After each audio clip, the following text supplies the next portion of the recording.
जी अस्सलाम वालेकुम व्यूअर्स। आज की वीडियो में हम लोग बात करेंगे कि हम प्रोक्रास्टिनेशन का जो शिकार होते हैं इससे कैसे बच सकते हैं, क्योंकि रिसर्च के मुताबिक तकरीबन 20% अडल्ट जो हैं वो प्रोक्रास्टिनेशन का शिकार होते हैं।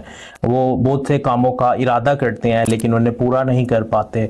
अब ऐसा क्यों है, प्रोक्रास्टिनेशन किस वजह से होती है? तो आज की वीडियो में हम जानेंगे 3 पॉइंट्स हैं जिन पर अमल करके हम प्रोक्रास्टिनेशन जैसी बीमारी से जान छुड़ा सकते हैं, क्योंकि सुस्ती कायली हमारी चीज़ों को कमज़ोर करती है, हमारे कामों को अधूरा छोड़ देती है और जो गोल्स हम बनाते हैं हम उन्हें हासिल नहीं कर पाते।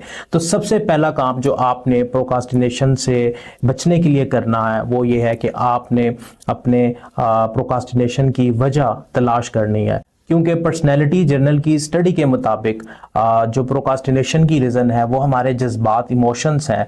जब हमें फेल होने का डर होता है या हमें परफेक्शन की आदत होती है तो ऐसे जज्बात हमें काम नहीं करने देते और ऐसे जज्बात की वजह से हम रुक जाते हैं, हम अपने गोल्स को पूरा नहीं कर पाते, हम अपने एक्शंस को रोक देते हैं। तो क्या आप भी फेल होने के डर से या परफेक्शन के वायरस की वजह से काम नहीं कर पा रहे? तो अपनी इस वजह को तलाश करें, इसको क्लियर करें, अपने जज्बात को क्लियर करें। नंबर